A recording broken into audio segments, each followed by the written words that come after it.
আসসালামু আলাইকুম। সবাই কেমন আছেন? আশা করি সবাই ভালো আছেন। আলহামদুলিল্লাহ। আমি আমজাদ আপনাদের মধ্যে কিছু গুরুত্বপূর্ণ কথা বলতে চাচ্ছি। কথাগুলো হচ্ছে প্রবাসী ভাইদেরকে নিয়ে। তো আজকে বিগত ১ সপ্তাহ যাবৎ আমি প্রবলেম ফেস করতেছি। প্রবাসী ভাইরাই আমাকে প্রবলেম করতেছে। যেমন কেমন প্রবলেম? তো আপনাদের দৃষ্টি আকর্ষণ করতেছি, প্রবাসী ভাইরা বিশেষ করে আমার কথাগুলো একটু মন দিয়ে শুনবেন আর আমার ভিডিওটা একটু দয়া করে শেয়ার করে দিবেন।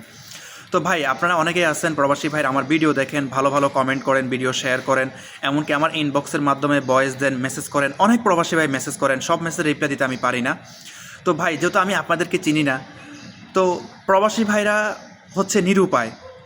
তাদেরকে মানে একদম চোখ বন্ধ করে তাদেরকে বিশ্বাস করা যায়। কারণ সে দীর্ঘ ৪-৫ বছর পরে আসে, সে এয়ারপোর্ট থেকে একটা গাড়ি ভাড়া করে, সে তার গন্তব্যে পৌঁছাতে চায়। তো ভাই, হয়তো আপনারা আমার ভিডিওর মাধ্যমে আমাকে চিনতে পারছেন, আমাকে ভয়েস দিচ্ছেন, মেসেজ দিচ্ছেন, টিকিটের ছবি পাঠাচ্ছেন, অনেকে রিকোয়েস্ট করে আমাকে আমার কাছ থেকে আপনারা হোয়াটসঅ্যাপ নাম্বারটা নিচ্ছেন, কথাবার্তা বলে কনফার্ম করতেছেন, সকল বিষয় নিয়ে, টাকা পয়সা, কোন গন্তব্যে কোথায় যাবেন, সকল বিষয় কনফার্ম করতেছেন। 10 দিন পরে আসতেছেন, অমুক তারিখে আসতেছেন, আগামী মাসে আসতেছেন। তাহলে ভাই, আমি আমার ডায়েরিতে লিখে রাখি। কারণ ভাই, যেহেতু আপনি 1 সপ্তাহ 7 দিন পরে আসতেছেন, তাহলে ওই 7 দিনের মাথায় 7 তারিখে আমি কোনো ট্রিপ অ্যাকসেপ্ট করি না, কিন্তু আসে আমি অ্যাকসেপ্ট করি না। এখন আপনি যদি আসার 1 দিন আগে, 2 দিন আগে যদি আপনি আমাকে ফোন করে বলেন যে ভাই, আমজাদ ভাই, ভাড়াটা একটু কমানো যায় কিনা ভাই, তাহলে আমার জন্য একটু ভালো হয়, ভাড়াটা একটু বেশি হয়ে যায়, তাহলে ভাই আমি কি আপনাকে জোর করে বলছি? না, আমি আপনাকে আগে থেকে চিনি যে ভাই আপনি আমাকে নিতেই হবে, এত টাকা আমাকে দিতেই হবে।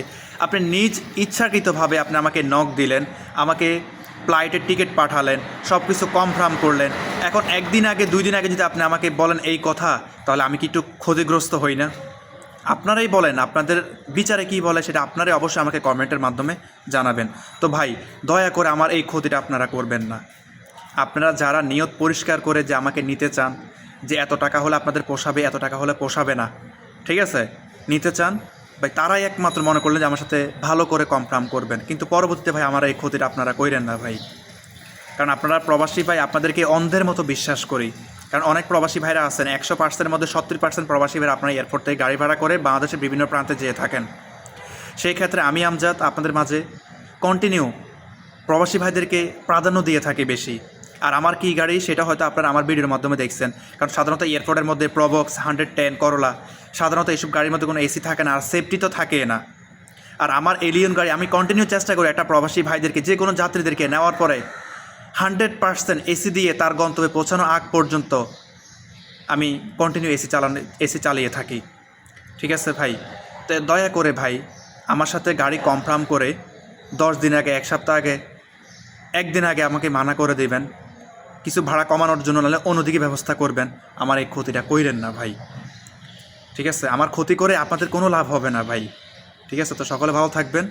আজকে এই পর্যন্তই। আর আমার ভিডিওটা ভালো লাগলে অবশ্যই শেয়ার করে দিবেন আর পেজটা ফলো করে দিবেন। ওকে ভাই, আসসালামু আলাইকুম।